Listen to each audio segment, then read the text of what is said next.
Hello, everyone. We're still currently on the intermission page. Just getting ready here to play a game of Battletech. I cannot see anyone in chat currently, as I'm just setting that up for me to be able to view. And so, therefore, I'm pretty late today, so I apologize in advance for being so late. I had to wait for a package to get delivered. I'll repeat that a few more times for the folks that are just getting involved. Let's see here. On Twitch Live. Hello. There's no way we have that many views. Okay. Whoops. I know what I forgot to do. I forgot to change the name of it. It's not True Talk. Sorry, folks. I'm going to change that real quick. Update the titles. It is Battletech Aces. Aces with Lynnvander. Hey, oh. Also, probably should spell Battletech right. We'll get there just a sec, folks.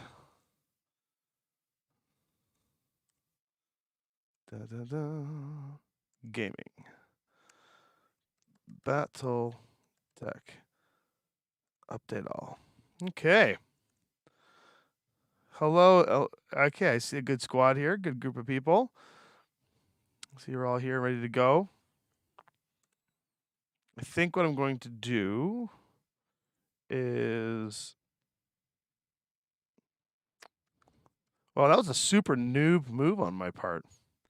Literally just like launching the stream without updating all the stream information. Okay. So I think what I'm going to do is I'm just going to stop and reset that one. So give me a sec, folks, because I want the... I won't send it out anymore. The stream elements will probably not send it out anymore. But let's just go with it. Whatever. Let's go with it. Let's see. Let's just see what happens. Going into the chat room here. Chat. There we go. Red Eye on the Run, Eldrin Witch's Bane. Nice to see I got some loyalists that are hanging out here in the chat with us. Looks like everything else is good and running. So why don't we just get into it? Birthday was great. Birthday was a lot of fun. Thank you for asking. Much appreciated. I'm just going to silence my phone real fast here. Birthday was a blast. And I'm excited to get back into the mix. So the real reason why I was late today, surprisingly, you might think it was because of my birthday, but it actually wasn't. I was hoping to get here to launch this at 2 o'clock like I wanted to, but we have a film shoot coming up with Luke Gygax and a series of other major celebrities in the D&D universe. In the D&D live play scene and industry creator content, which we are filming a show this weekend, as you know, and WizKids, the company, had sponsored us for. Let's fix my thing here. They had sponsored us for the shoot, and I needed to wait for those shipments to arrive in order for all of their hard work and effort to get us what we were looking for. Arrived, because if I missed the deliveries, then that would have been really bad, because over the weekend we wouldn't have been able to get delivery. So just give me 1 second. Just gonna do a quick mic change.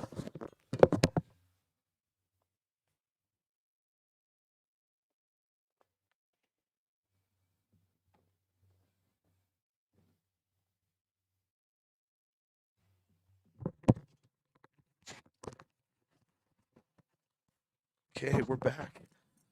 All right, so yeah, so that's why everything ended up the way it did. Time to do a little camera test. See how this works out. Camera test number 1. Bang. There is our overview of the city that we are going to do this incredible scenario with.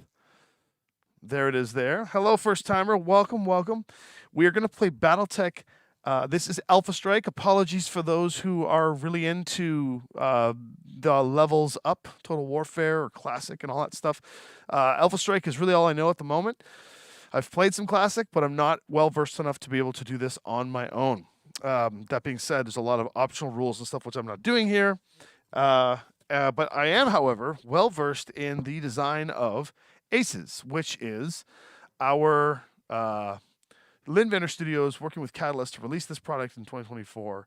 This is going to be our ode to Battletech to create amazing AI for you to play solo games of Battletech, which I think are amazing. Now, I'm going to try something a little crazier today, bit of a scenario. I'm going to give myself a cool scenario to play out. And I'll show you some of the camera angles here. Oh, hello, everyone. This is me. I'm sitting here with this delicious hex stack. Thank you to Gale Force 9 and Thunderhead Studios. Some of this hex stack has been 3D printed, part of the STL package that Thunderhead Studios has given, and has been painted by Fox Network. So thank you very much, Paul, for all this amazing terrain.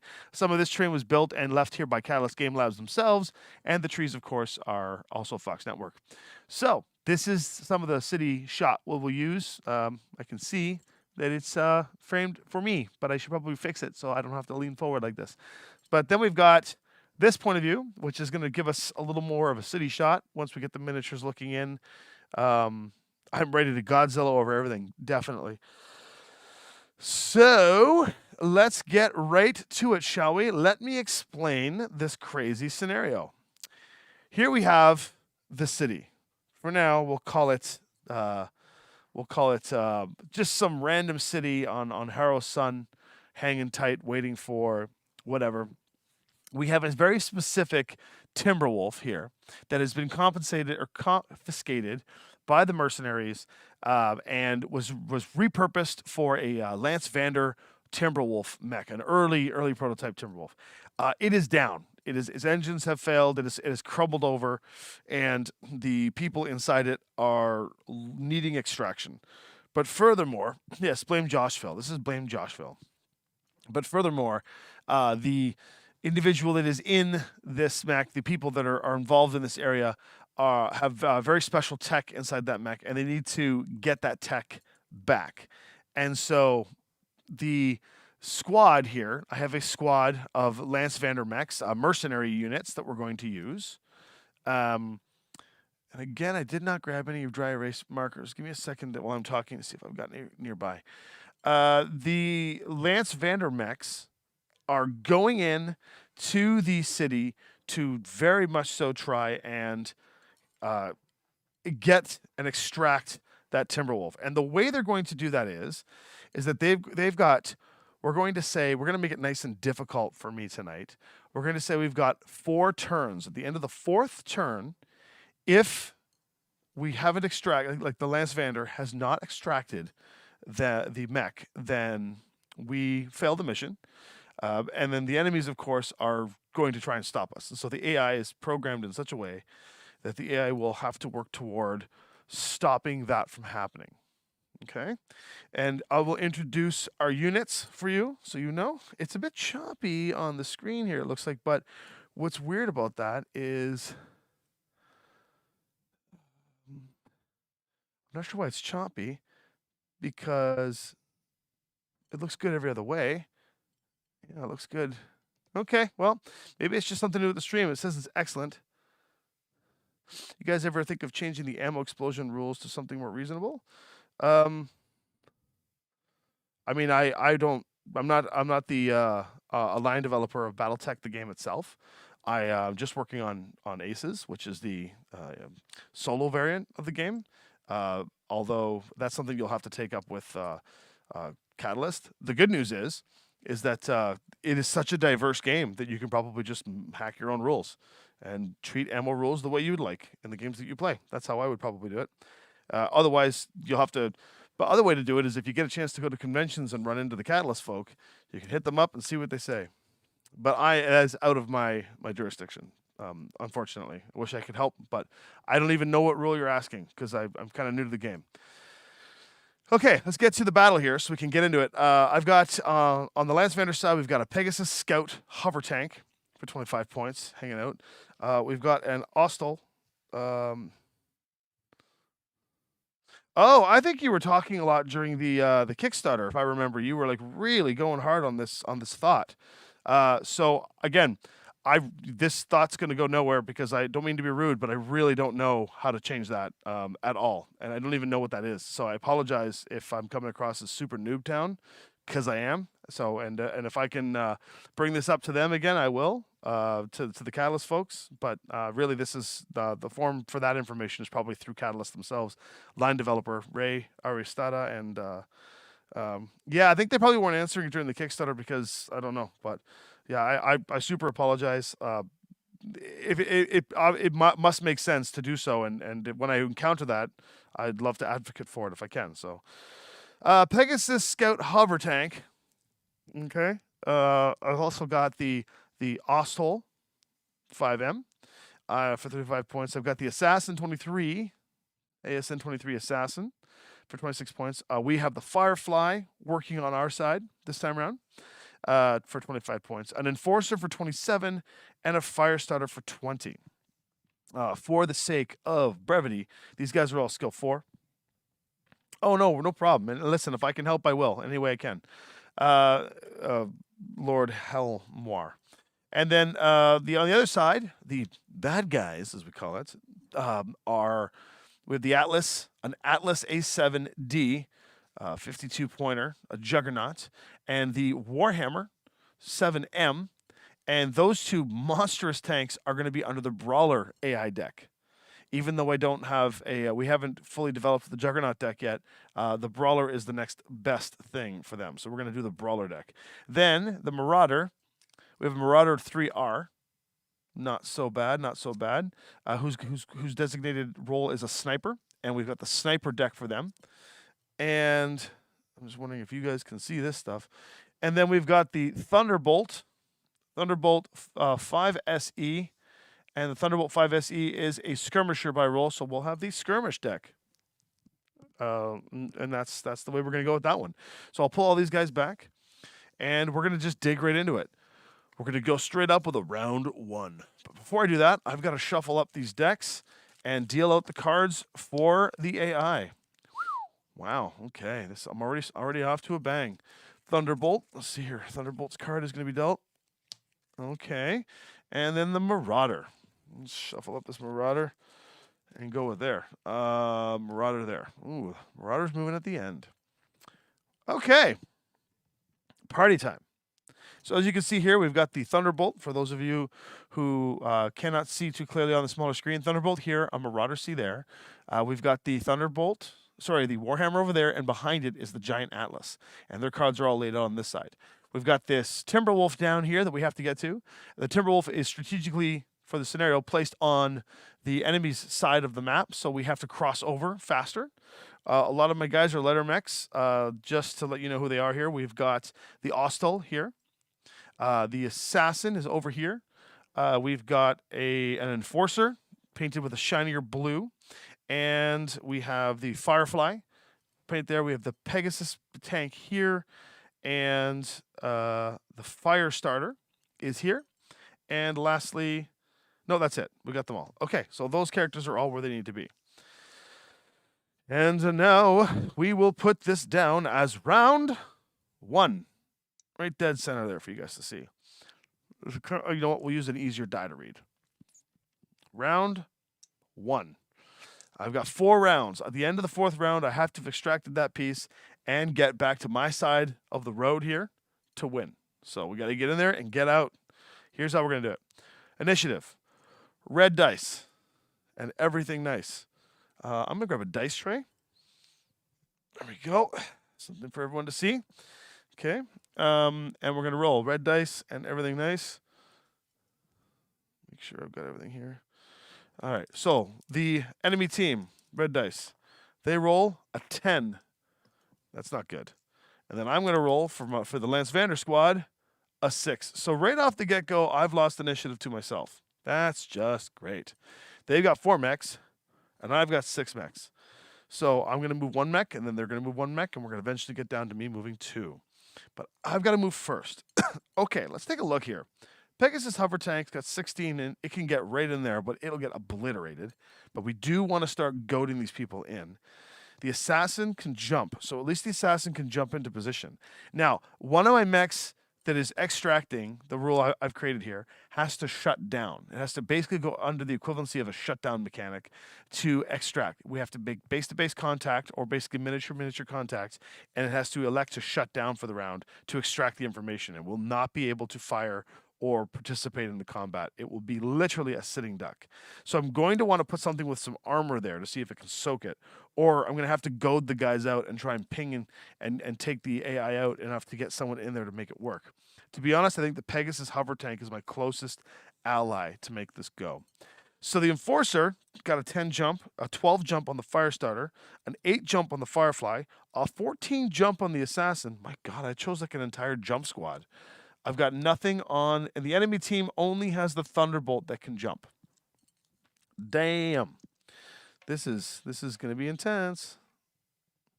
I see a bunch of people all getting in here. Very cool.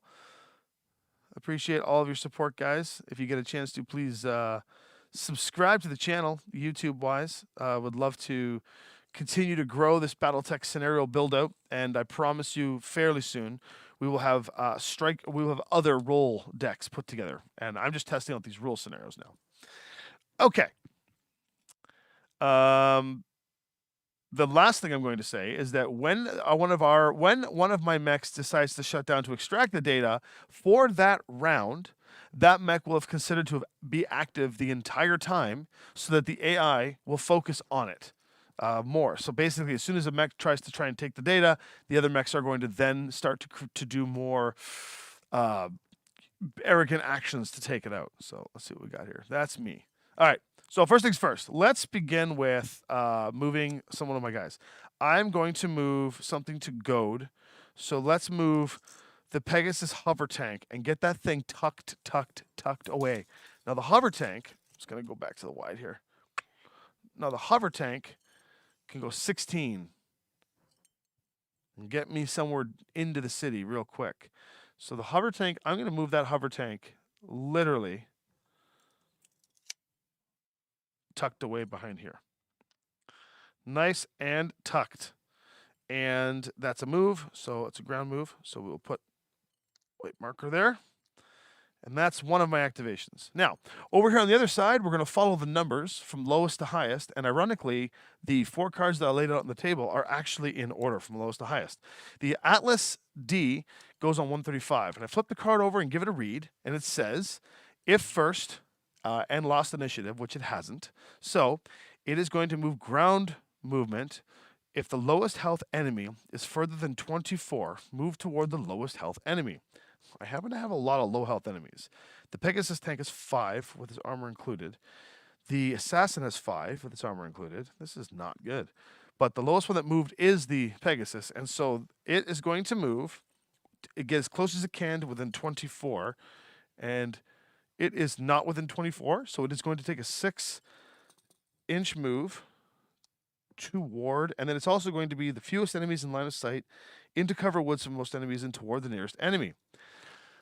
I think it's safe to say that this Atlas will move to here and tuck behind this building here to get out of line of sight of most enemies. There we go. So that Atlas moves there and hangs tight. There we go. Now it's our turn to move. So the Pegasus is hidden behind the wall here. That Atlas has put himself in a position right away to cause a shooting lane, if you look. A shooting lane that I cannot get that tank. I was going to try and take this Pegasus tank and run into here and just go for it, but now there's a shooting lane. Oh my God. I cannot believe it. Oh, I hear some lunch coming. Which I'm not going to eat on camera here, but I will ask for 1 Dr. Pepper and a dry erase, please, because I'm so dumb and I keep forgetting. Okay. Oh, I can't believe he created a firing line already. Well, it's time to open up that firing line. I'm going to see, thanks, man. I'm going to see if I can move something to get that Atlas shot up. Let's go with the Austral. It's a bit tanky. It can take a hit or two. Oh, the Enforcer. No, we'll use the Ostel. Ostel moves 10.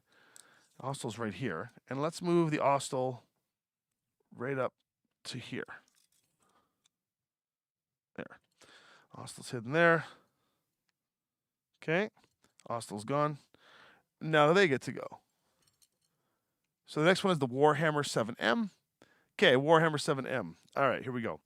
If toward the highest health enemy, which happens to be the Ostel or the Enforcer, toward the biggest threat enemy, that would in fact be the Ostel. Toward the fewest enemies in line of sight, minimum 1, which it can do, and then toward the highest point value enemy, which is again the Ostel. Wow, this thing just wants to get in with the Ostel. So the Warhammer, which is all the way over here, is going to make its way 8 inches toward this Ostel over here. And I think the best place for it to go, to be totally honest, is to wrap itself around. And it's going to go right here. Oh my God, how is this AI better than me? This is crazy. That's because I stink. But all right. Well, that takes care of the Warhammer. Now I've got to move 2 units. It'll have to move 1 unit. Thank you. And then I'll have to move, and then I'll move the other 2 units, and then it'll move its last unit. So now, Firefly, that thing's 8 inches. So I want to get just burn, turn and burn. I'm going to go 8 inches here into the woods. See if I can start going wide.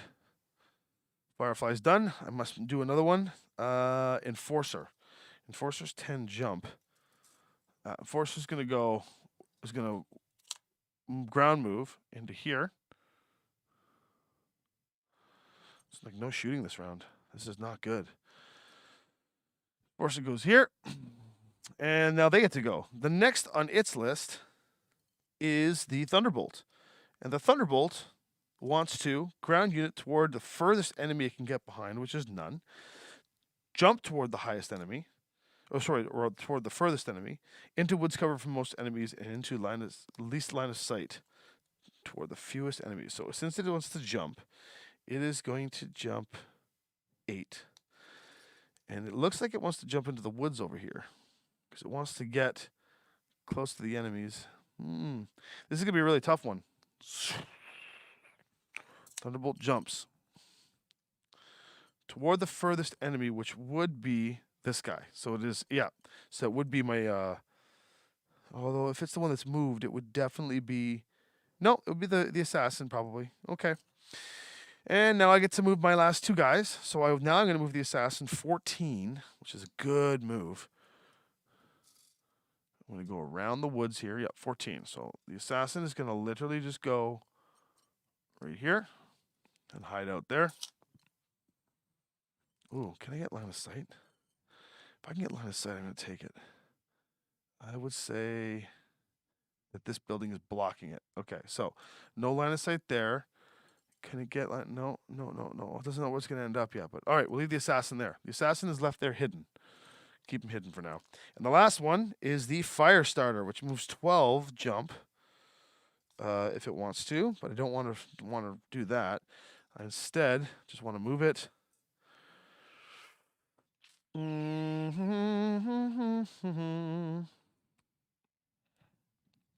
Over here. Another one bites the dust. Hey. All right. And now the last movement over here is the Marauder 3R. Okay, so it stands still if only 1 enemy in line of sight. It has nothing in line of sight. So it's going to then move to woods cover from all enemies, if you have woods cover, into woods cover from most enemies, toward the highest movement of all enemies and toward the nearest enemies. So it is going to provide an 8-inch move forward, basically just enclosing itself into the battle and going to get behind the cover here. And that's its move. So that's the first move, first round of moves. Do I have any combat? Let's see. We've determined there's nothing to shoot here because it's all blocked. This guy can not see anything here. The Atlas can't see anything. Almost can see the Pegasus tank. The Marauder can't see anything as well. And none of my guys can see any of them. So That is a straight wash of a round. No firing whatsoever. And now I'm going to reset all the cards here and do the scariest thing in this scenario yet. So take all these tokens out. See you, tokens. See you later, tokes. Tokens are all taken back. And meanwhile, everyone's screaming, yelling in the Timberwolf, help, help. They're coming to take the tech. They're trying to defend me. Nah. All the tokens are gone. Round 2. So that's not bad. It's pretty scary. I'm going to quickly just take a walk around here and fix these cameras up to give you a little more viewership on what you're seeing. See if I can get some better shots. That looks pretty good, actually. Man, so that camera's probably not going to provide much help in the way. No. And then this one will be the good one, though. There we go. How's everyone been? It's been a crazy couple of days, I'll tell you that much. Okay, let's get this guy open here. Zoom in a little, yeah. Zoom into the battlefield. All right. Cool.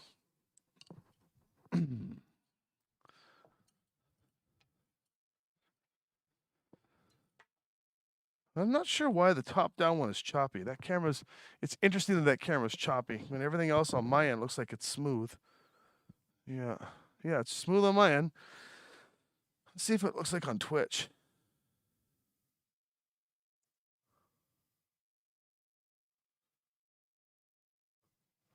Oh, weird. I think I had one of my programs freeze up, but I can still see you guys. And it looks like it's smooth. Am I winning? Not yet. I'm going to do a refresh of the screen here.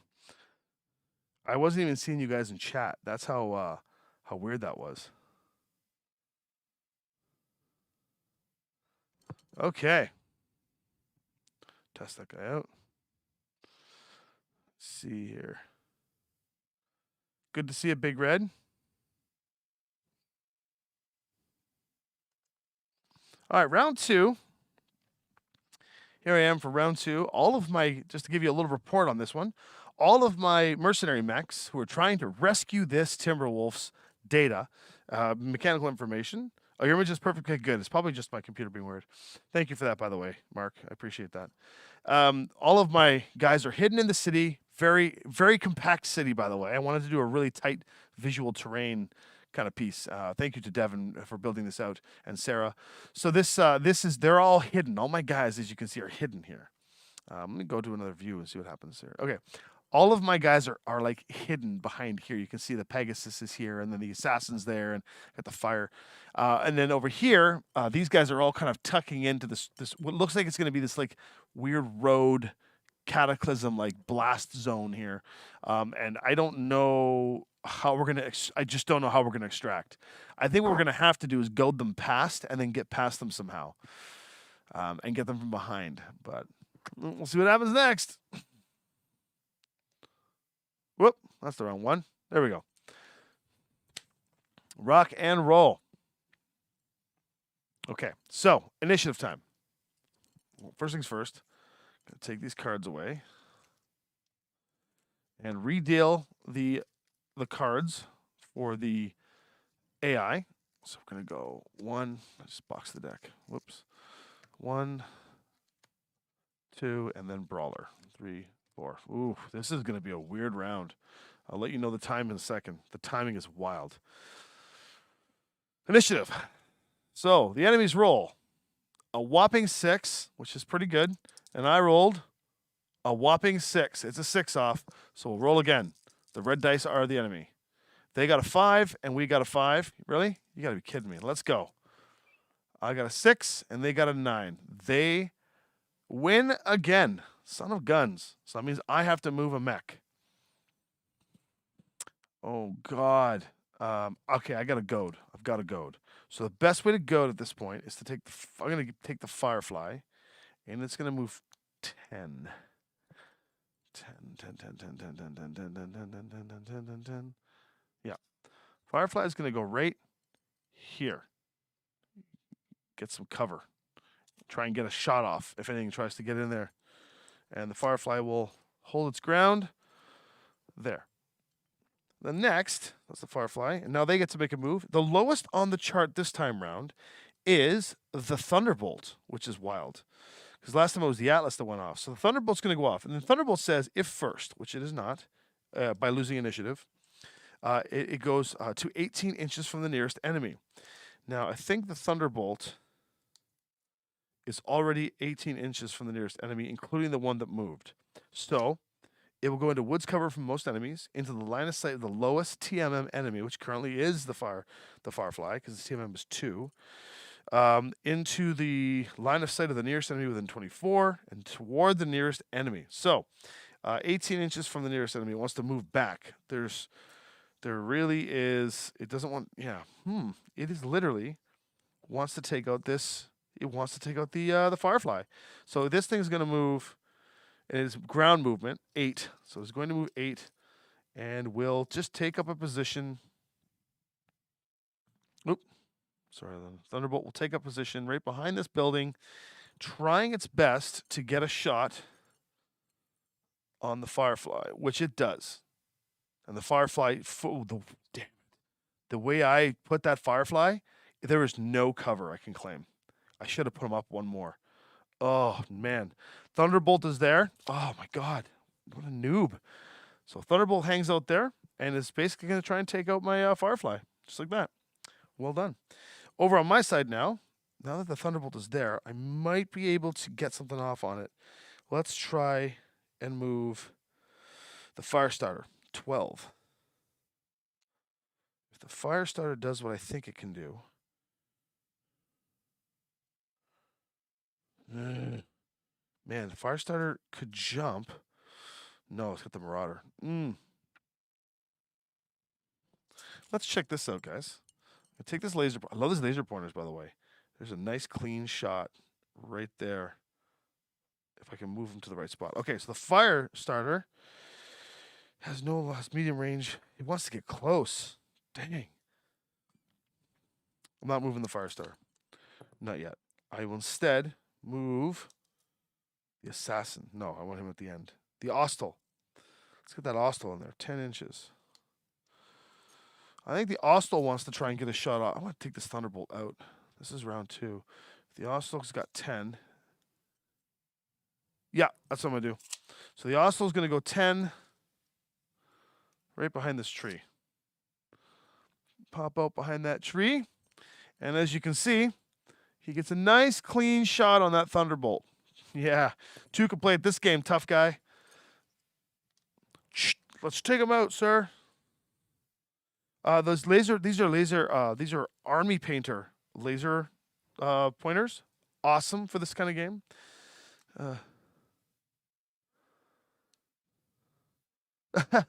What's this? Magnum Mobius.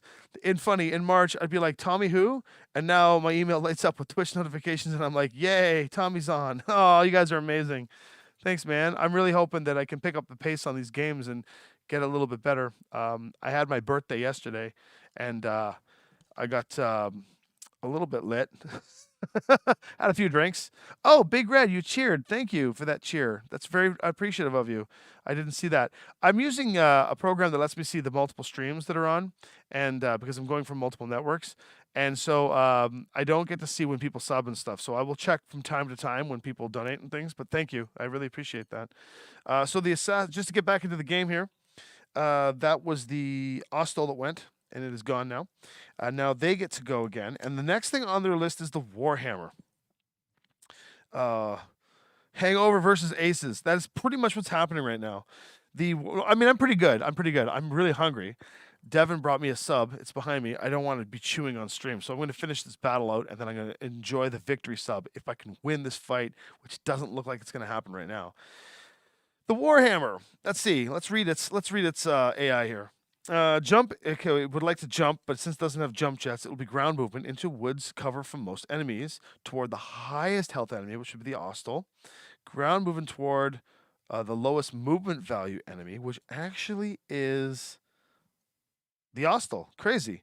And then toward the nearest enemy. Man, these brawlers just want to get in there. So this guy's going to move up to 8 inches. The Warhammer is right here. It's going to move up to 8 inches to get into battle with this Ostel. And currently, the best way for it to do that is to come right up here and just tuck in for cover. And now, oh my God, it's within short range of only a little tree cover, Ostel, and the Thunderbolt's going to get a shot off on it too.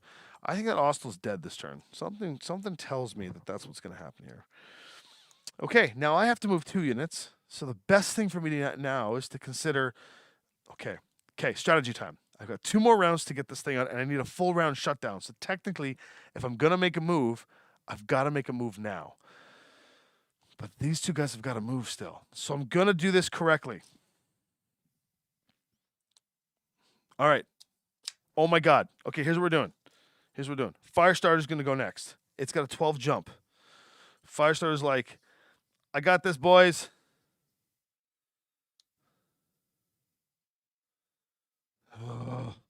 Yes. The Firestarter's going to ground move over here, tuck in behind this wall, and get a shot off of that Thunderbolt. See if I can get him in close enough for... he can get close enough to short range. He's going to get into short range. Oops. He's going to get into short range by going right here. Hiding behind that wall there, taking a shot at the Thunderbolt. And maybe he's got to goad that. I want to goad that. Where is he? I want to goad the Atlas. I need to goad the Atlas. So on second thought, he's going to come all the way over here. And he's going to tuck into this way, claim cover here, and take a shot at the Thunderbolt. Put him right there. Medium range. Yeah. Claim cover. Cool. That's the first one. I have to move 1 more now. So let's move the Enforcer next, because I feel like that's my next slowest. It's got a 10 jump. I want to goad that Atlas out, so I'm going to move him over here. Can I get a shot at that Thunderbolt?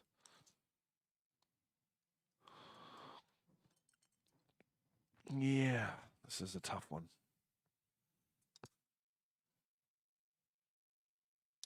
All right, for this turn, he's going to go over here.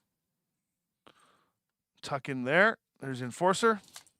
And he's going to try and hold the suppressing line fire down here to try and goad that Atlas out.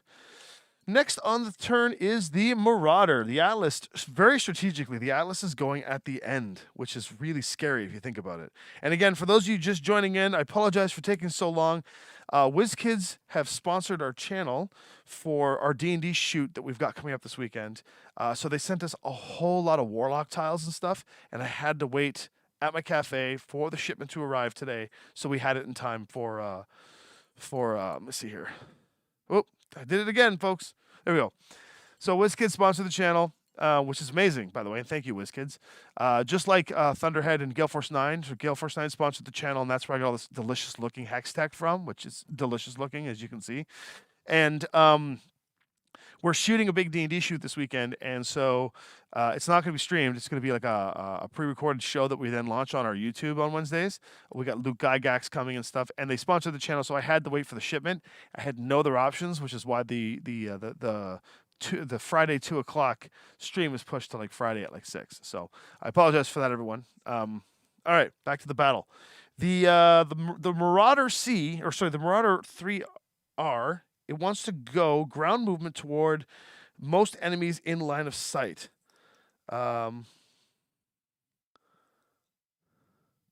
Swole Tech, you talking about my arms? No, my arms are not big. Where the most enemies in line of sight. So it wants to move with most enemies in line of sight. For it to shoot. It also wants wood cover for most enemies toward the lowest TMM, which in this case would be the fire or the Ostel. And then toward the nearest enemy, which could be if the Firestarter's team is 2, so it doesn't want to go. It doesn't care about that. So the Enforcer might be the closest. No, the Ostel. So it's going to the Ostel. So it's going to move 8 toward the Ostel and get into the line of sight to shoot that thing if it can. The best way for it to do it would be quite literally, it may be able to shoot it and stay where it is. In which case, it'll have to move a little bit, but yes, it actually has a direct line of sight to the Ostel where it is. But it doesn't want to stay. It wants to move closer. So it will just adjust itself a little bit. You know what? I'd say the AI would plant itself to stay there. So it is actually going to do a no move and stay. Now I have to move my last two. I've got the Assassin and the Pegasus Scout. All right, here's what I'm going to do. I'm going to get the Assassin to take a hit for the team here. It needs to get behind that Thunderbolt and do as much damage to the Thunderbolt as it can. It's got 14. It cannot. It can jump. It can jump 14. This thing is nuts.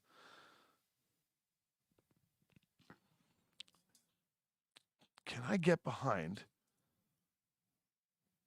I can get on top. I can do a death from above. I could do a DFA or try to do a DFA, but the Thunderbolt is so armored it would do nothing to it. So we're not going to go that route. It can get right. I know where it's going to go. Oh my God. Okay. It is going to tuck in right here and get a shot off with the Thunderbolt. It is in line. Against the Warhammer. It is in line with the Thunderbolt. I did, however, cut off the Atlas, and I did, however, cut off the Marauder.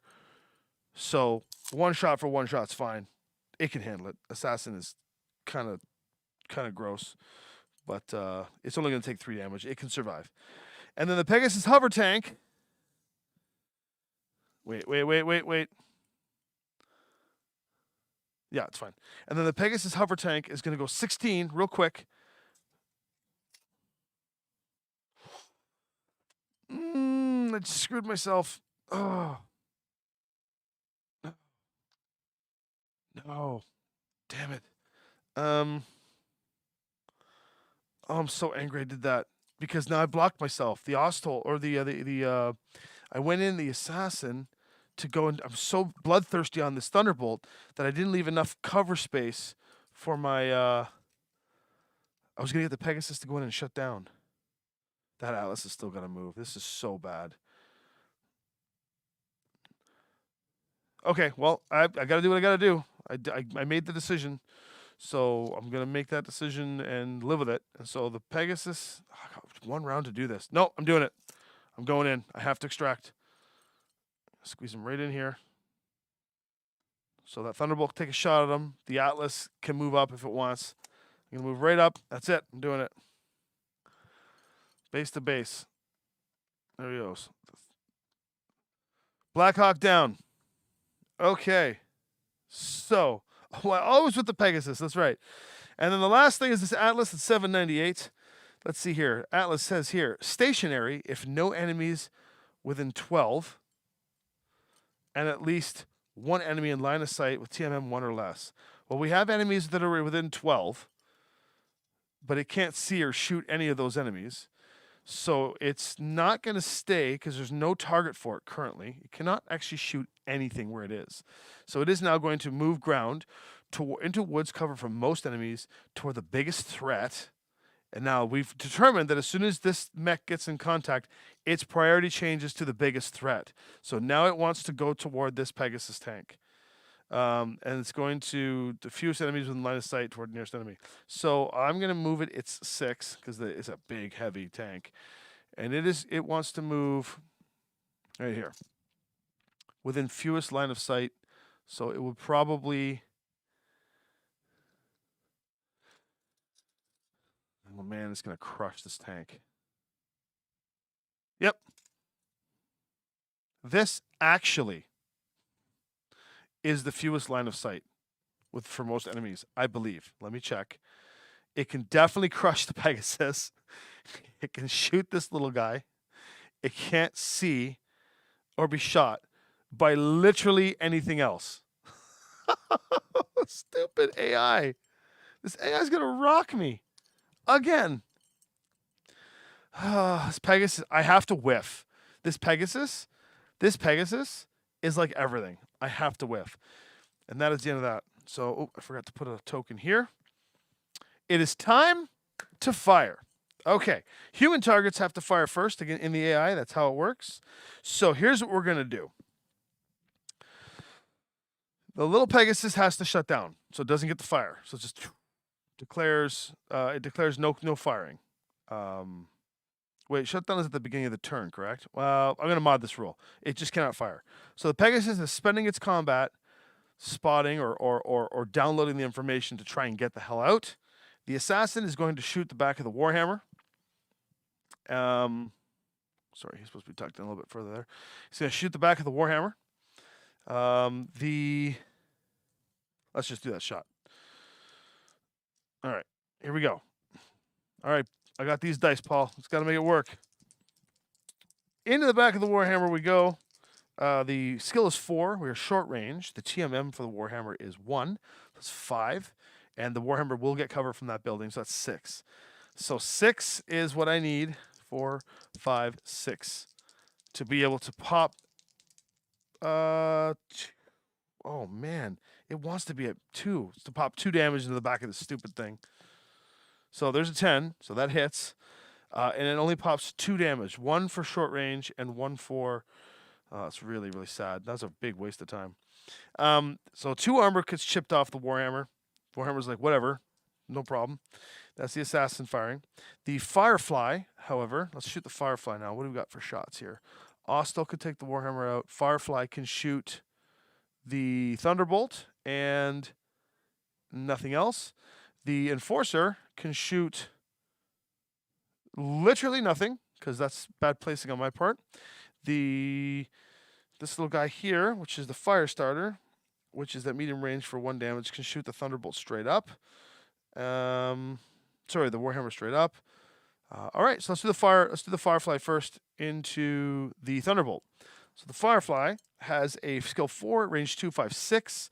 The Thunderbolt's TMM is 1, so 7, and then 8 for cover. Ooh, nice. I rolled a 9. And the Firefly at range 2, or medium range, does 2 damage. So we got clink, clink, 2 damage into the 2, 4, 6, 7 armor of the Thunderbolt. Yeah, that's not good. Well, let's keep the firing line going. The Ostel is... Yeah, the Ostel is going to take a shot at the Warhammer. Because then this guy, if he can punch in, he can get a little bit of... damage going off here. So into the Warhammer, it's I think it's within short range. Let's find out. Yep, short range. The TMM is 4. The skill is 4. No range modifiers. We got cover, so 5, and 1 TMM for the Warhammer is 6. So for a solid 6s, I can pepper. The Ostel does 4 damage. I can put 4 damage into the Warhammer. Ooh, nice. 7. So that is 4 damage into the Warhammer. 3, it takes its armor off. 1 more, smokes it into a possible crit. We'll get these dice over here. We'll roll these dice for the crit. I roll a 10. And a 10 comes out as a fire control hit. So the Warhammer has a fire control hit. And we're going to say that this is not forced retreat. This data is far too necessary, so this is to the death. It's those dice, man. It's these dice. Okay, so that was a good shot. Now this little guy is going to take a shot at the Warhammer now that its armor's exposed and see if we can do a lot more damage to it. So the Firestarter is going to take a shot, which is skill 4. It is a range 2, or medium range, so 5, 6, and TMM 7, no cover. I need 7s. That would be a 7. Boom! Another point of damage into the old Warhammer, and then the crit is boxcars. 4. Ooh, what's 4? Another fire control hit. Dang, this guy's gonna have a lot of problems in the future, and he's got 4 health left. The Enforcer gets no shot, and the Pegasus is done. That is all my firing. It is now time for them to fire back. So, first things first. Prime directive target change. Let's follow what they would say here. The highest count would shoot first, which would be the Atlas. Now, we know what the Atlas's target is. Can destroy, Pegasus mech. The highest TMM, Pegasus mech. And the nearest, Pegasus mech. So, with a good old skill of 4, because I've made skill 4 across the board, no range modifier, but the TMM of the Pegasus thing is 3, so 4, 5, 6, 7, and cover for 8. Here it is, folks. I need to roll below an 8 to keep that Pegasus mech alive. Oh my god. I have to sit. I gotta take a drink. I have to sit down. Oh my god. I just rolled boxcars.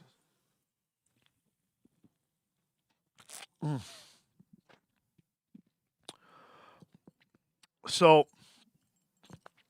I just rolled boxcars against myself, and the AI on Atlas just got a critical hit on my Pegasus tank. And at short range, it does 5. And the Pegasus tank has, oh, look at that, 5. So I'm just going to take this marker. I'm going to do this. And the Pegasus mech is like, I've almost got it. Blue, blue, blue, downloading. I almost got it. Cue the music from Star Wars. Boom, boom, boom, boom, boom, boom. When Luke realizes he's all by himself. Well, see you later. I'm not even going to roll for critical hits because the Pegasus hover tank just got rocked. So there you go, guys. That Pegasus, yeah, too bad it wasn't a Banshee. That Pegasus just got lit, which means that Atlas is done firing. Real smart Atlas, real smart ass. Now we go, next on the list is the Marauder 3R, and the Marauder 3R is very, very happy because it has a very clean line of sight to the Ostel. We'll take a shot. That is definitely within medium range. Let's find out if it is for sure. Oh, yeah, very much so. So, medium range shot. Let's go skill 4, 5, 6 for range, 7 for cover, and the TMM for the Ostel is 2, 9. So, it needs 9s at the range that it is. I'll keep using these dice. 9s. That's a 6. Oh, so it's 8s actually because it stood still. Doesn't matter. I rolled. Easy, easy peasy. Failed. Next on the list for these guys is the Warhammer. Time for the Warhammer to get revenge. The Warhammer wants to shoot whatever is in the closest range bracket, which is the Ostel. A mech that it can destroy. It cannot destroy the Ostel. It can destroy the Firestarter. No, it still can't destroy the Firestarter. So it's still going to go toward the Ostel. No cover. Changes its priority to the Firestarter. The lowest TMM, which goes back, it's tied with the Ostel and the nearest. So it is going to shoot the Ostel. So let's do some math here. A skill 4, no range, cover, so 5.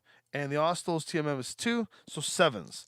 So the Warhammer is going to roll 7s back on the Ostel before its fire control. That'll do it. The good old 9sies. And that is a solid 4 damage into the Ostel, which takes 4 of its armor off, leaving it 1 armor remaining. God, I cannot believe I critted against myself and just rocked my own Pegasus off the board. Thanks, AI. Thanks, Lynnvander, for being designers of a game that's killing me. I'm killing myself. And the Thunderbolt lasts to shoot.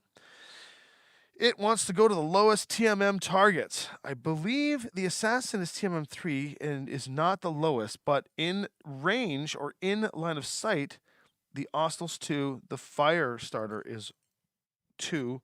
So lowest range bracket. All these guys are in range, medium range. No cover. That would honestly be the Assassin. And the nearest is going to shoot the Assassin. Okay. That is definitely not within 6, eh? Oh, no, okay. It's definitely medium range. Okay, so 4 for the skill, 5, 6 for range, no cover. TMM for the Assassin is 3. So 7, 8, 9s. I need 9s for the Thunderbolt to pepper 3 into the Assassin. What?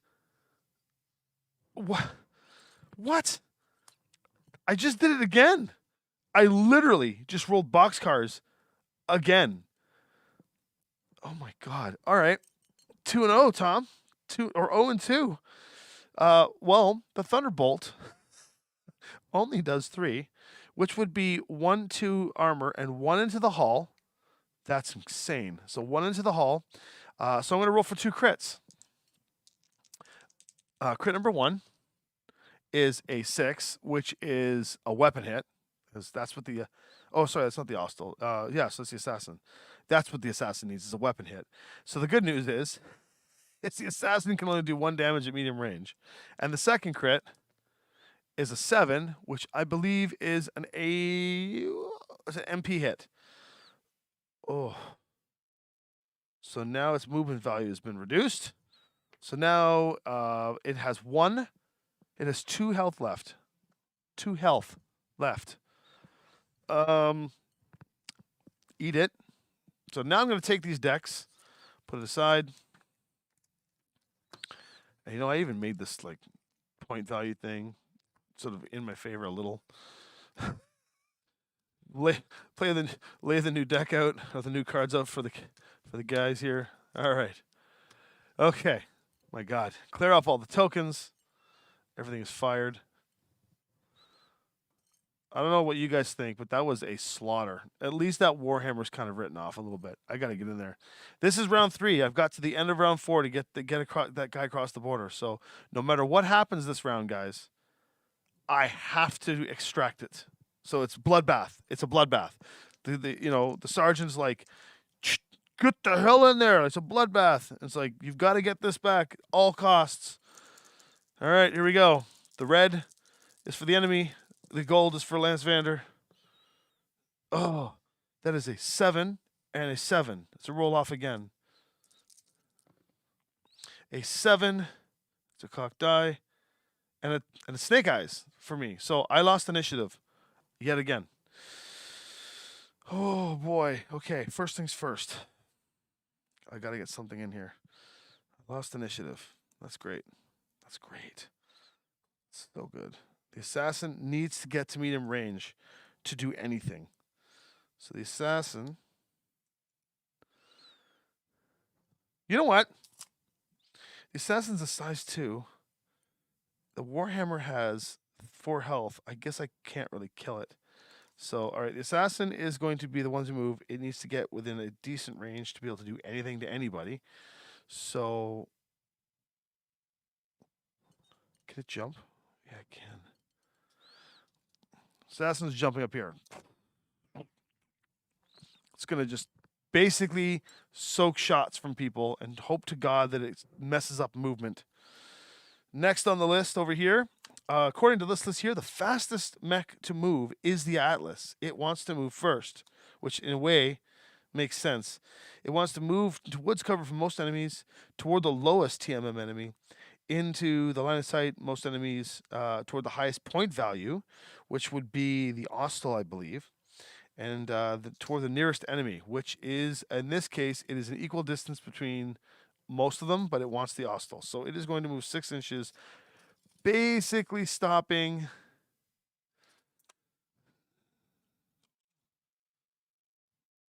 Yeah, it wants to, gosh.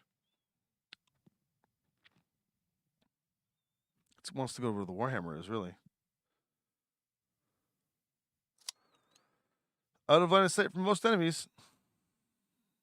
Right there.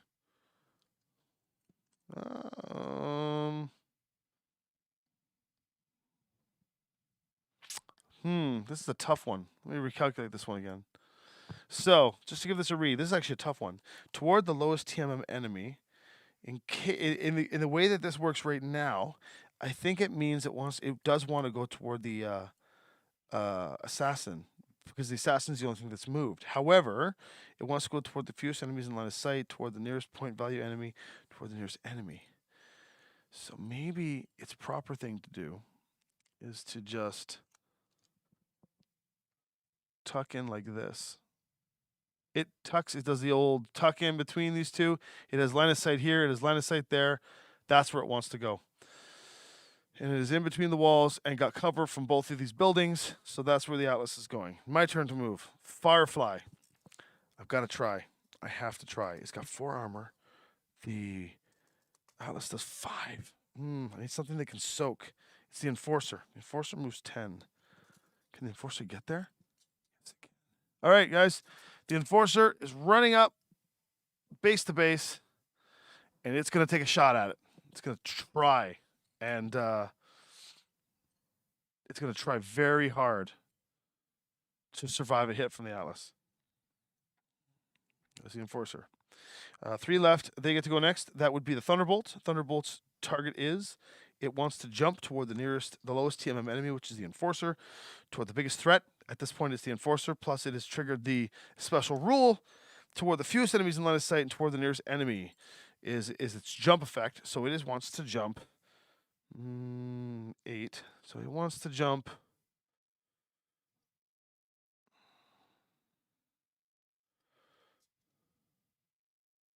It could literally jump behind and take it out, but then it'll have a shot. Then that will be in its range.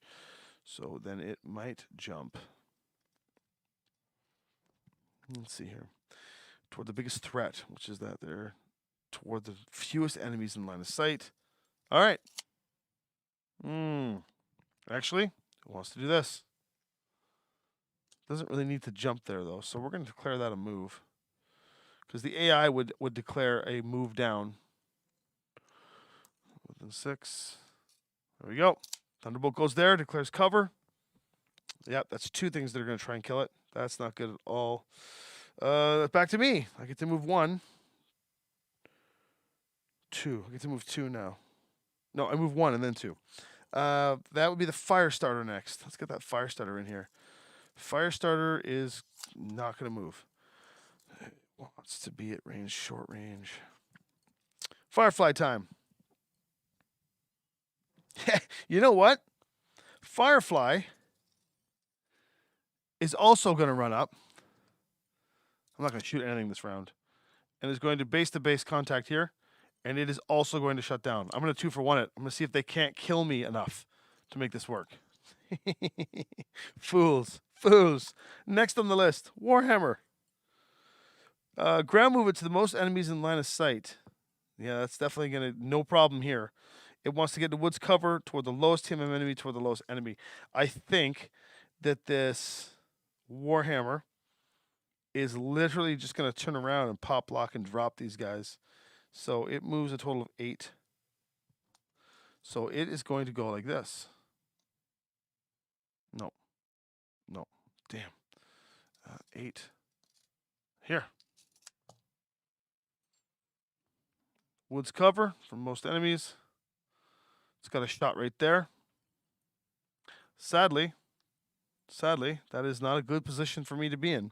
And my last 2 guys get to go. The Ostel. And then we've got this guy. And then they get to move the Marauder. Wow. Having that Marauder move at the end is the worst possible situation for me. This Ostel moves 10.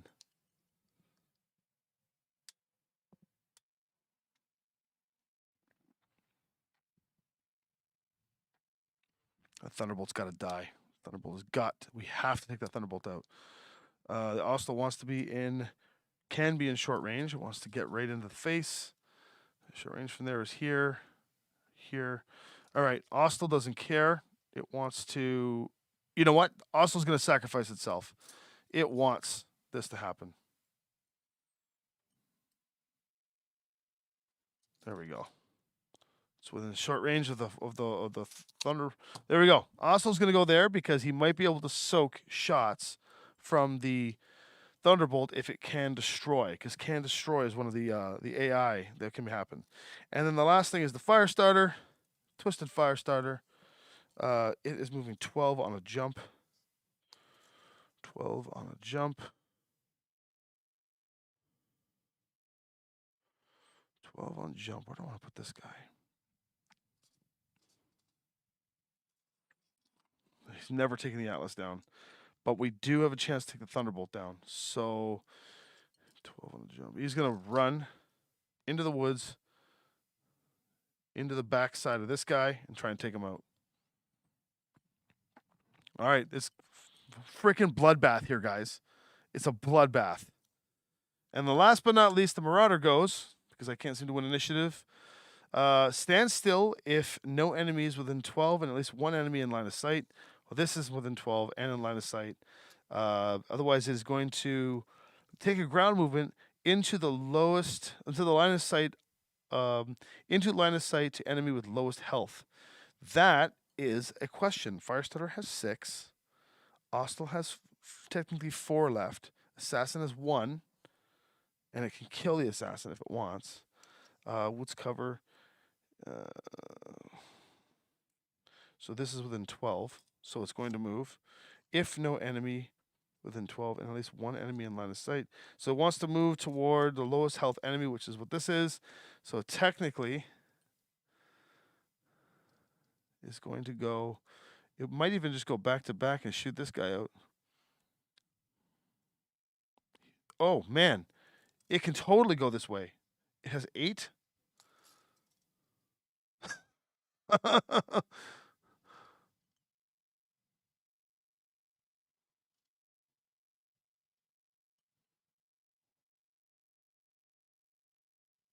If it goes there, I don't know if is that even on screen anymore? If it goes there, it can shoot.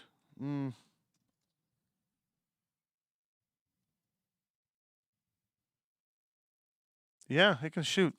So it'll go literally here and shoot, and it's going to shoot the assassin out of the sky because it can shoot the assassin out of the sky. Okay, cool. Well, awesome. So now it's time to shoot. See if we can survive. I have declared that the Firefly and the Enforcer, 2 of my good mechs, are shutting down to extract data. They're both extracting data, so they're done, which gives me only 3 things to shoot with. So number 1, we want this Thunderbolt to take some damage. So we want to take out the Warhammer. So the Ostel is going to shoot the Warhammer, short range, skill 4, 5 for the TMM, 6 for cover, and that's it. No other skills or sets, so 6. Before I do that, I want to see, 6. For a grand total of 4 damage, which will kill it. Oh, I rolled a 5. This is the one game that I play that I actually feel good when I get my ass kicked or when I roll badly. This is actually like a fun one. I love this. This is great. Ostel failed. Sick. Assassin is going to try and take a shot in the backside of the Warhammer. It can at least do a little more damage to him.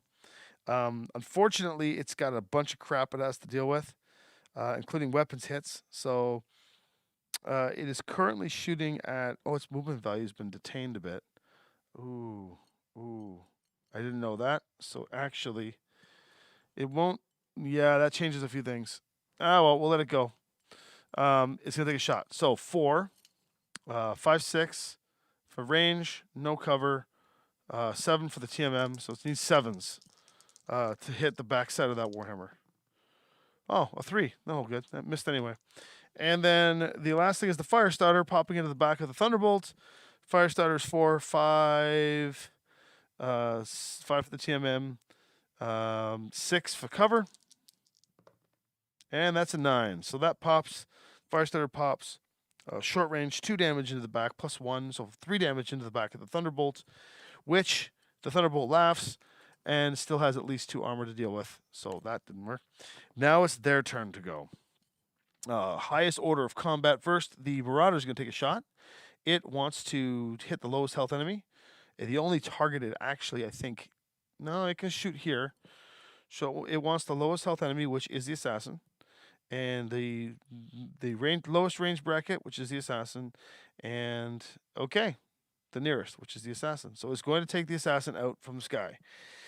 Normally, the AI, if I were playing the AI normally, I would not be caring about this assassin, which will likely not hurt anybody. But because the AI is built the way it is, it wants that mech off the board.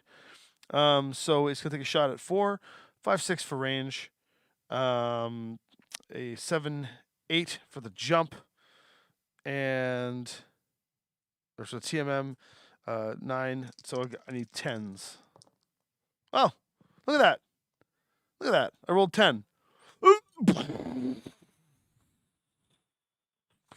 And the assassin is dead. That's 2 down.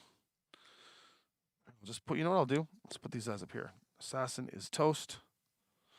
The Pegasus hover tank is toast. Hopefully you guys can see those. Well shot, Marauder.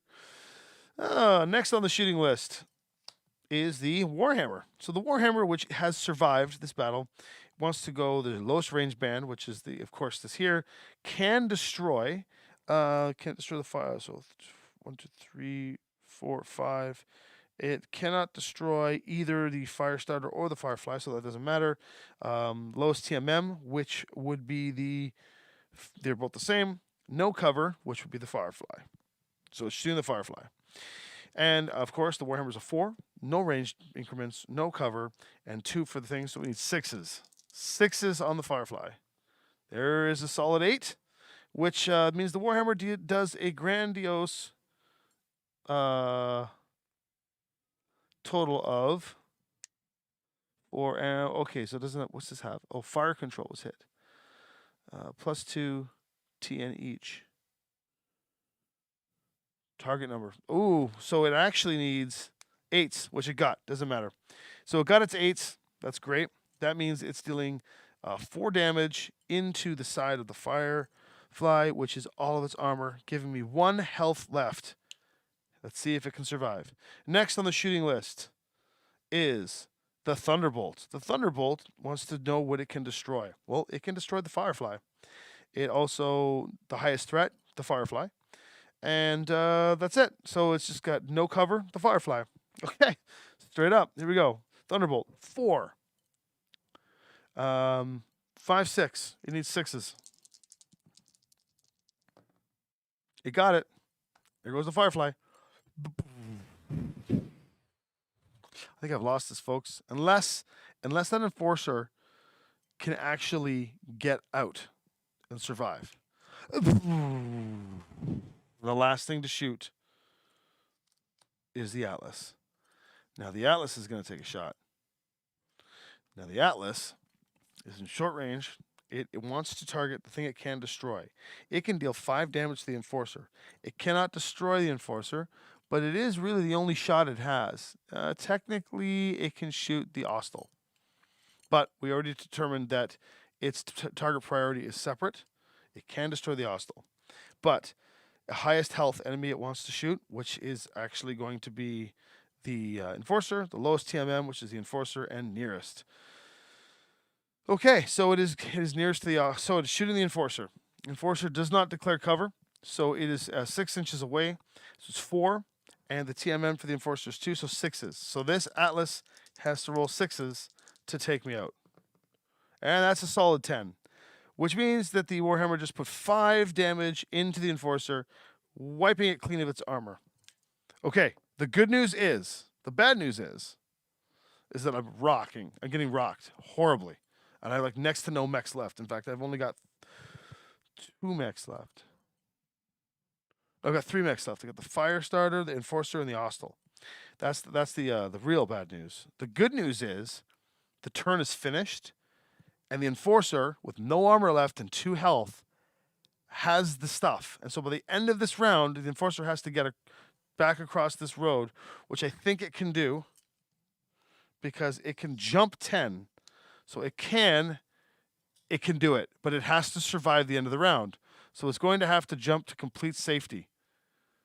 All right. This is down to initiative, folks. They haven't lost a single mech, these losers. All right, here we go. Ready? Red gets 9, and a total of 7 for me. I lose again. I haven't won initiative once this game. And now the cool thing is I might actually be able to make this work. Turn 4. This is crazy. I think I might still win the scenario, even though if we're talking about C-bills, I've completely lost the scenario. So I'm going to quickly just do this. Brawl here, put that away there. Put this under here. Deal out a new card. This can go here. Deal out a new card. Deal 2 new brawler cards. All right, here we go. Here we go. So I lost initiative, so I have to move first. Then they get to move 1, 1, and then 2. They get to move 2 at the end. Gross. Well, the first thing I'm going to move is the Ostel. And the Ostel is going to run interference. So the Ostel is going to run back to here. And tuck in right there. Put his little ground movement there. He wants to run interference because this is the only way we're going to survive this. So Ostel's moved. Now they get to move. The lowest movement on their side is the Warhammer this time. It wants to pursue. So it is into the woods covers from most enemies, towards the highest health enemy, towards the lowest TMM. So basically, its only real target is to go after the Ostel. In fact, maybe if I could move that Enforcer at the end, it'd be good. But now that it has the data, it's still considered. So he wants to get the best possible shots. It's going to move 8. It wants to get the best angles. There we go. So the Warhammer goes literally right here. And we'll get a shot point blank to the Ostel and get angles pretty much everywhere else it wants to shoot, including down this lane here. Next on the list, I have to move 1. They get to move 2. I get to move 1, then it moves its last one. Okay, so I'm now going to move the Firestarter, and it moves 12 jump. So it wants to go. So it's going to ground run. It's also got to run interference. Oh, wait.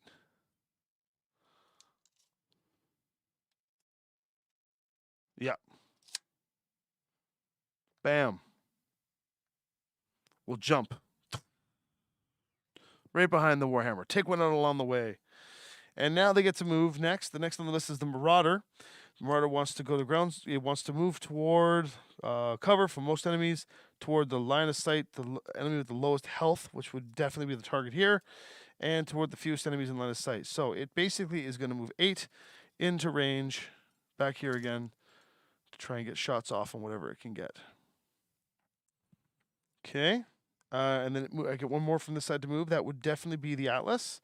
And the Atlas is going towards staying still if no enemies within 16. Into woods covers toward the biggest threat enemy, toward the nearest health enemy.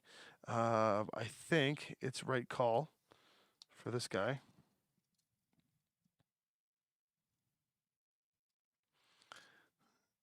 Yeah, he's going to go.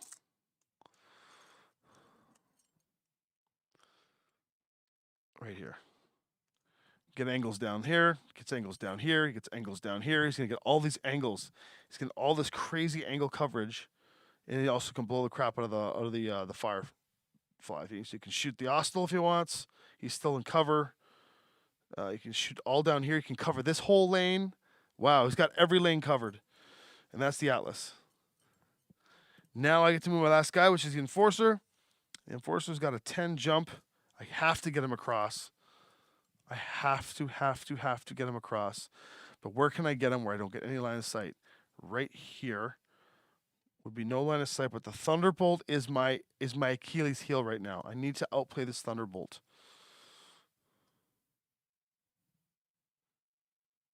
Let's see if I can do it. Flying up. Actually, yeah, no. So he's going to go.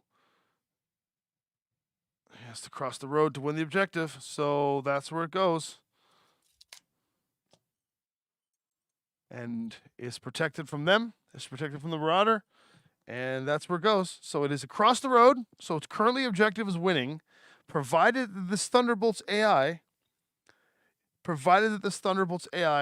does not compute it to go after the target and kill it. Because right now I've got no cover. And the objective rules I've made for myself is that I have to get across this road, which I did.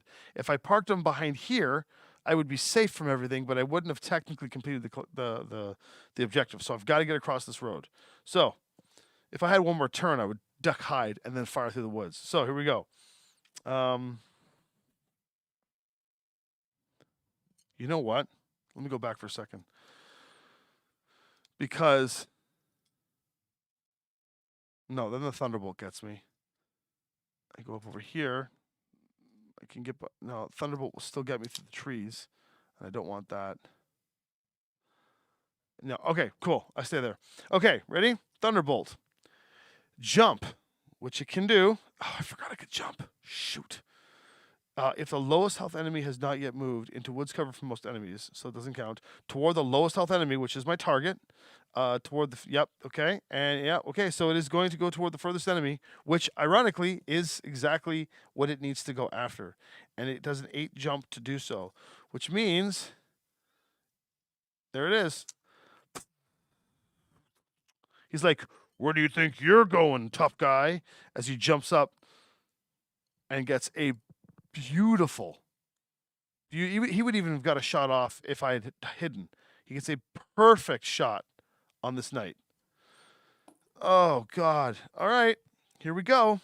Humans fire first.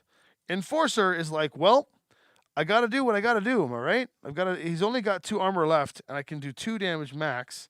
So I think my only shot here is to just try and pepper this guy down as best as I can. Maybe I'll get a crit. Let's try.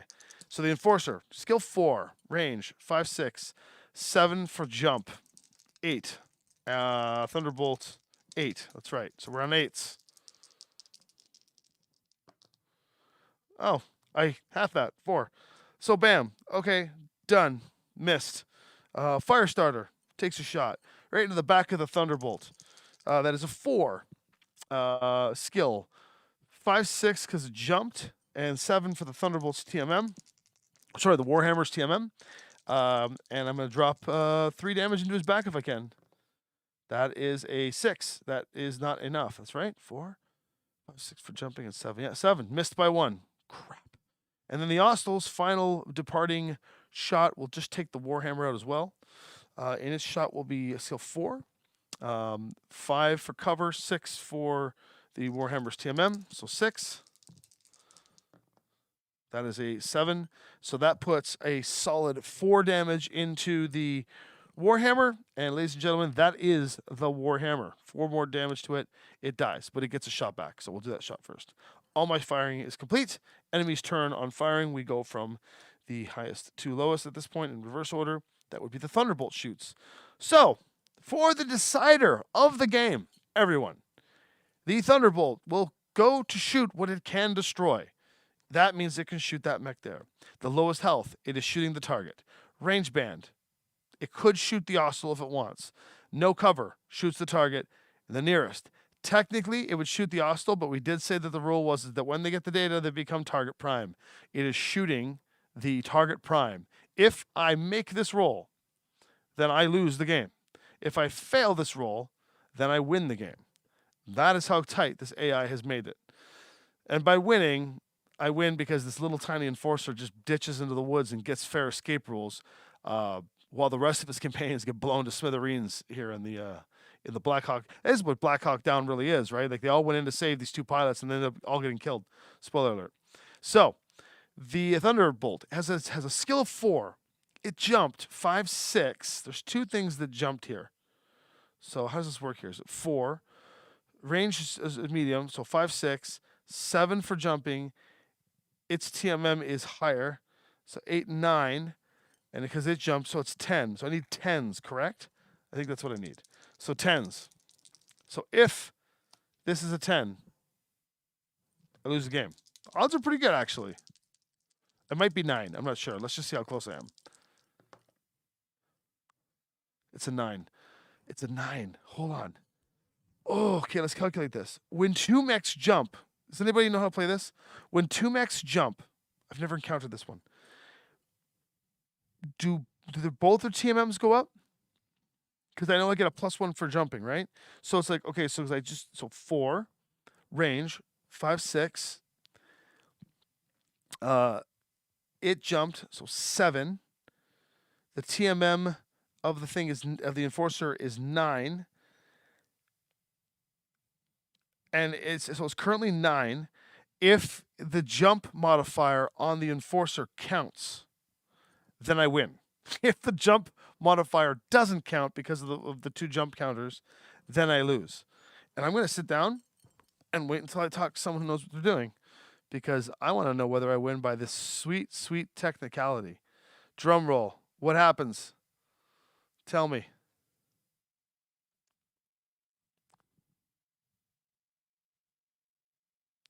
Thanks for the follow there, Joe Creek. Thanks for this for the subscriptions and stuff, guys. I really appreciate it. I appreciate everyone watching. So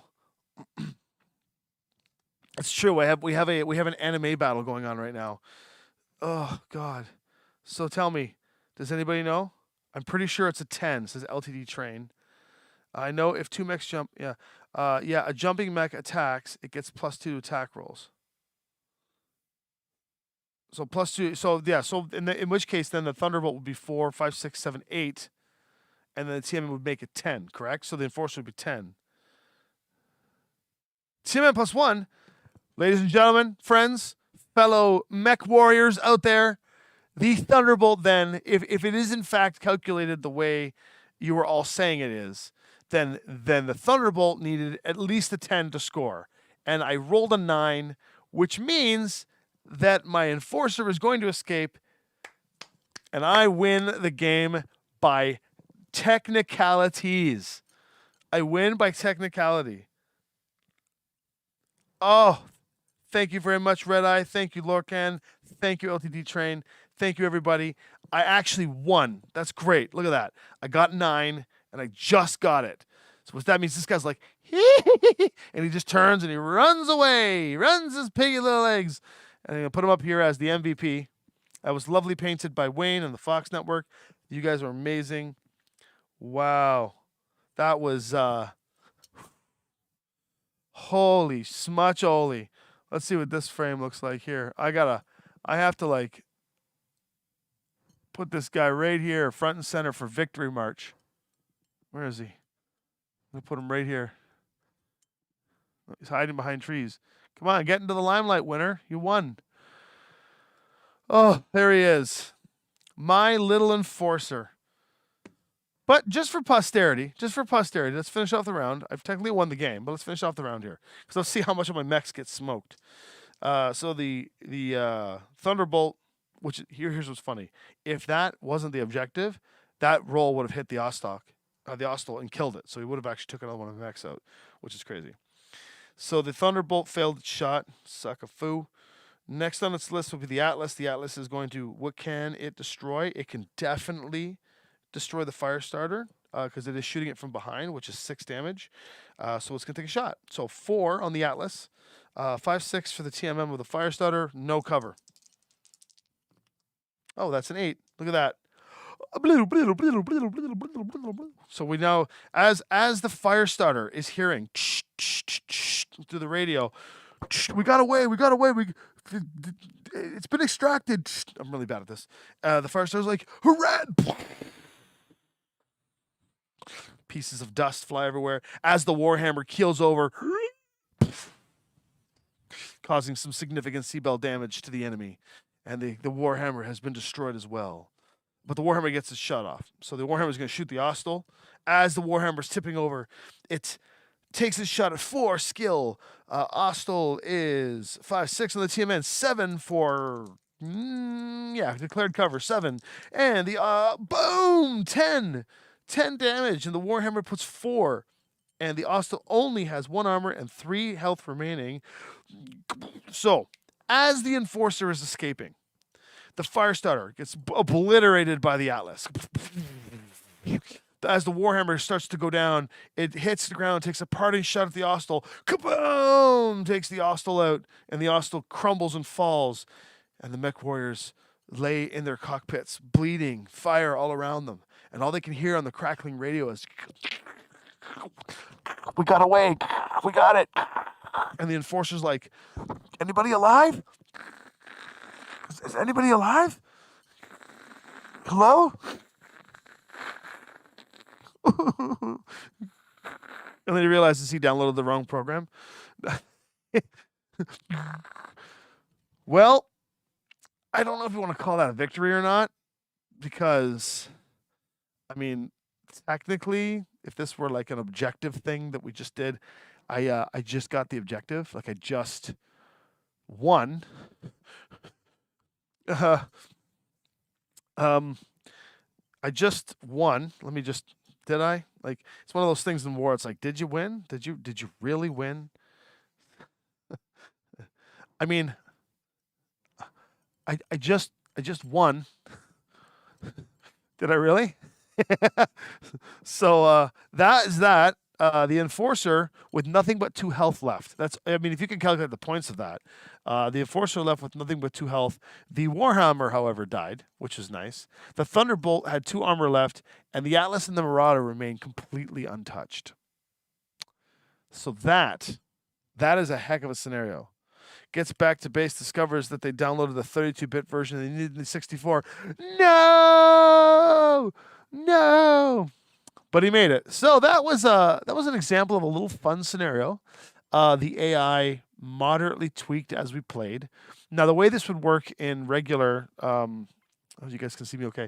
The way this would work in regular scenario building is that we would have the decks slightly tweaked by putting in cards or commands that would state objective commands, and so they would change the behavior patterns, like I did here when I said whenever they were downloading or whenever they had the data, they were considered priority target, and you could see how they were just all blowing away. Now, I think the only reason why I won is because I sacrificed the firefly by putting it in there, and also absorbing the information. So we had a download, a DD. We had a DD going on, and the Firefly technically took most of the hits for the Enforcer in order for the Enforcer to escape. So that scenario worked out in my mind. We'll call that the extraction of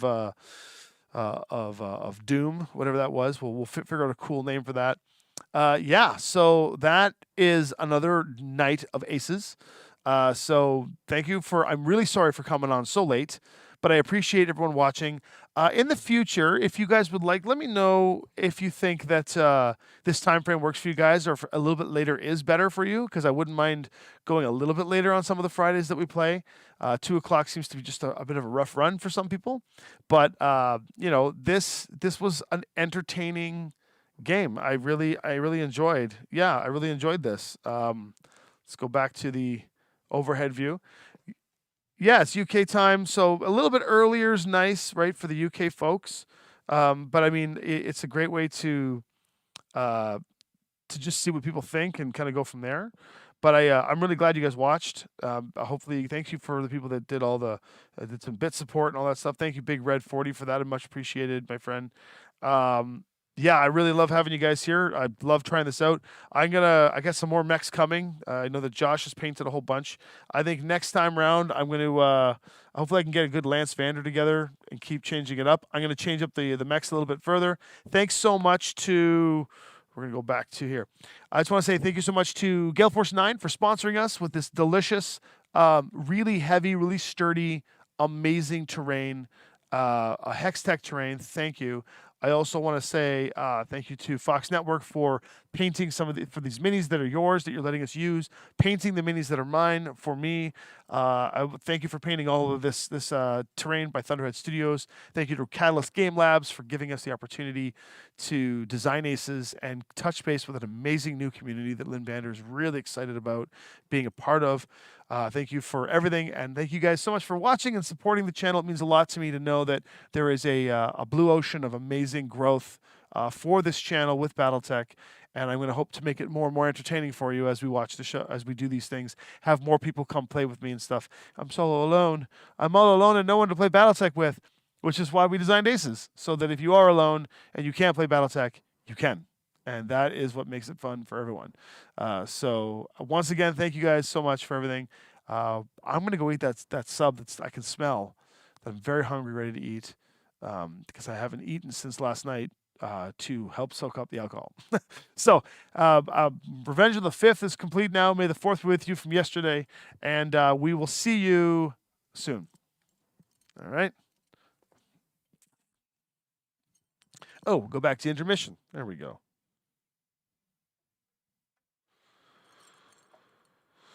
Oh, I learned stuff, right, guys? I learned things. I'm a learned person. I learned one thing. When 2 mechs are jumping, the dice go a-thumping, and they lose. Good night, guys. Thank you so much for watching. Good luck, everyone. Take care.